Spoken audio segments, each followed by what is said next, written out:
За аккурны 2 дугаар тэмцээнд орж байгаадаа хаатай байна. Тэгээд Эрдэнэ Дотгийн Орхон аймгаас оролцож байна. Анх удаага намайг би биш мөнхцөл гэдэг. Ерөнхийдөө Акваска энэ төрлөөр бол 2 дахь жилдээ л яг болж байгаа. За миний яг тэмцээнд оролцож байгаа аккурн бол метр 20-ийн урттай 45 өргөнтэй, өндөр нь бас 45-ийн хэмжээтэй юм 250 литр ордог аккурн байна. За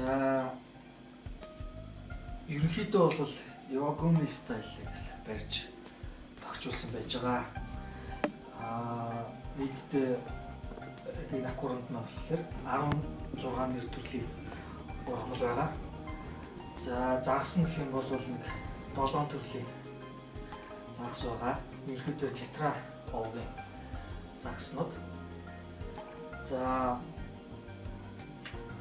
доогуур нь бол ерөнхийдөө Монте Карло битүүд харж өгсөн. Хөрс бол нэг 3 см. Тэгээд тэрнээс дээшийг бол яг ургамлаараа байж байгаа. Хамгийн өндөр цэгээс цэгнэхэд юм. Ерөнхийдөө засаад явсан учраас бол ингэж харагдаж байгаа. За хат чулуу дрифтүүд хосолсон маягаар ингэж тогтчлоо хийсэн. За Людвиг хөвд, за Java Firm,